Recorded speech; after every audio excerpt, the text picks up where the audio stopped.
Great. Well, thank you, everyone. My name's Simon Dyer. I'm Deputy Executive Director of Pemberton Institute based in Edmonton. So thank you very much for the invitation to present to you all today. Pembina is very interested in the role of hydrogen as a contributing pathway to net zero emissions, and this is a very timely point, I think, to be discussing these issues. So I just have about 10 minutes here to really set the scene, and my colleagues here are really going to delve into what it means for, I think, BC and some of our industries. But I'm going to rush through some quick slides to bring us all up to speed, I hope, on the general context of hydrogen. So hopefully, as you know, Pembina Institute is a non-profit think tank with offices across the country, including in Vancouver, of course. We work in several areas of renewable energy, oil and gas policy, buildings, transportation, nature-based solutions. So, of course, any conversation about climate change is a conversation about how we produce and use energy. Last Friday, the Government of Canada announced an update on their climate plan, which for the first time proposes a route to achieve our 2030 Paris target. But we're going to need substantial scaling up of effort and deployment of many more solutions to achieve our stated goal of net zero emissions by 2050, which of course is just 30 years away. So how do we decarbonize our energy system? The good news is there are abundant solutions. There have been massive improvements in the cost of renewable energy, of course, and there's the potential for scale up of electrification is very significant. Just think about what's happening around vehicle fleets around the world, for instance. But there are other areas where we need to make progress, of course. Demand reduction and energy efficiency, big potential there, and the role of carbon capture and storage. Pretty much every legitimate international projection around meeting our net zero goals talks about the role of carbon capture and storage. And then finally, of course, the issue of fuel switching. And fuel switching can, of course, include coal to LNG, but this is where you get into the really interesting things about the role of biofuels, and of course, what we're here to talk about today, the role of hydrogen. So what is hydrogen? Chemistry, high school chemistry lesson, of course, the smallest and most abundant element in the universe, found, of course, in water, and it's the hydro in hydrocarbons or fossil fuels. Extremely flammable. It's got to be handled with care, but it can, of course, be handled safely. It's low energy by volume, but it has a high energy density by mass, about 3 times that of gasoline. So some of you have been around these issues a few times, might say, you know, haven't we been through this hydrogen hype discussion a couple of iterations before? I think in the 80s and in the early 2000s, there was a lot of buzz and interest in hydrogen. And although there's a small hydrogen industry and economy around the world, why didn't we make the breakthrough in terms of hydrogen as an energy carrier? Well, I think there are 2 reasons why it's different this time. I mean, the first is climate urgency. 66 countries around the world have announced zero emissions targets based on the Paris Agreement, and hydrogen does have an attractive role to play in some of these hard to decarbonize sectors.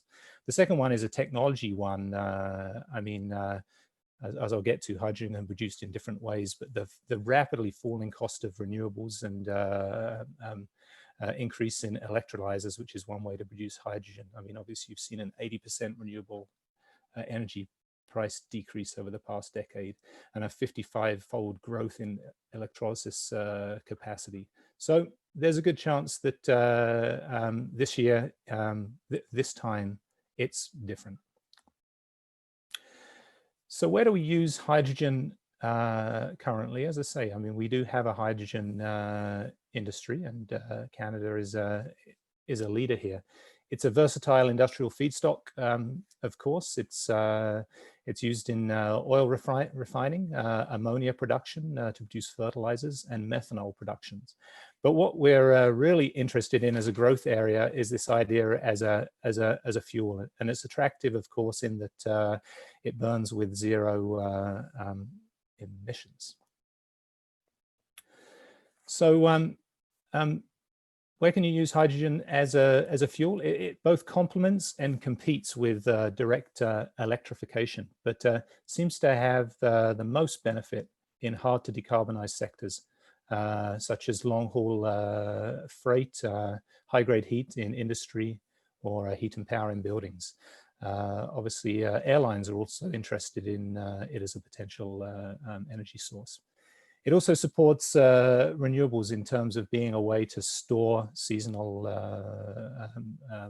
energy storage and as a way to balance the electricity grid.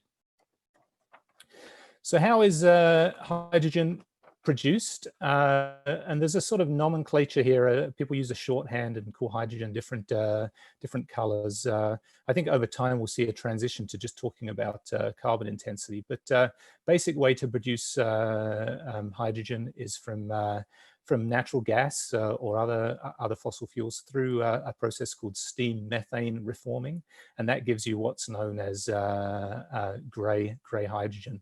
If you look at the figure on the right here, of course, is that hydrogen produced in this way, though, if you look at those gray bars, doesn't really have any emissions intensity benefit compared to other sources of fuel. So gray hydrogen by itself is not really a climate solution.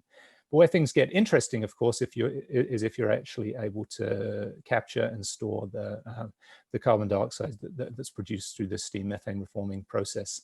And then, of course, depending on how much carbon you capture, you can produce a very low carbon fuel product if you could get down to that 90, particularly if you could get down to that 90 to 95% capture efficiency.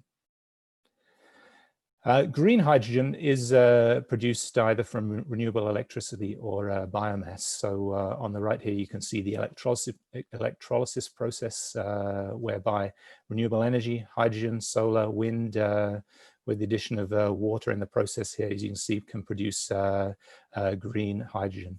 Or you can also use a process involving biomass and gasification. Here's a slide that combines some data from Zen Clean Energy Solutions and the Transition Accelerator in Alberta, which looks at the current cost of hydrogen production. As you can see there at the bottom, grey hydrogen production is currently the cheapest.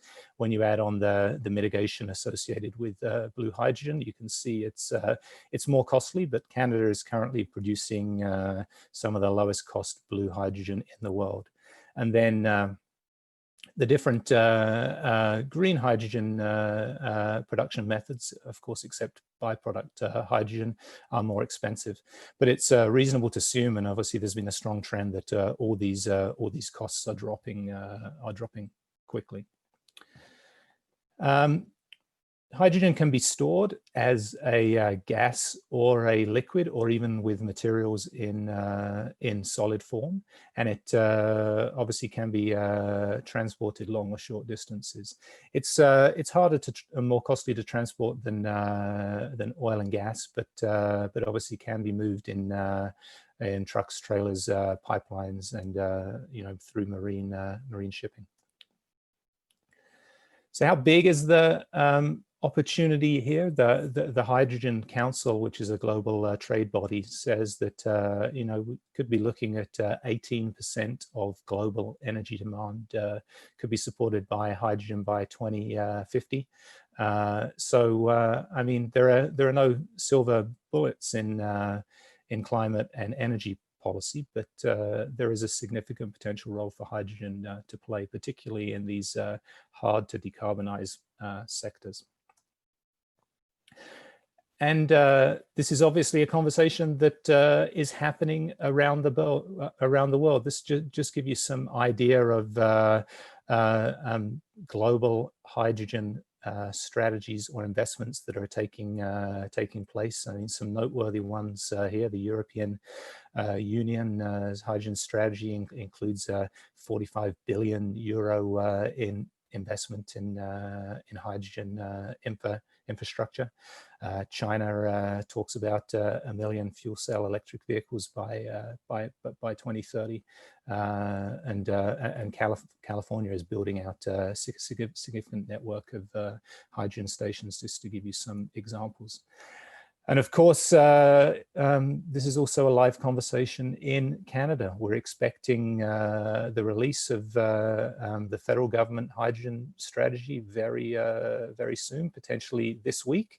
And there are significant hydrogen hubs and programs under development across the country, ranging, of course, from BC's light-duty vehicle hydrogen fueling network, to the Shell Quest project in Alberta, or the Aztec truck pilot projects, to some, the world's largest electrolyzer under construction in Quebec, or Ontario's power to gas facility. So lots happening.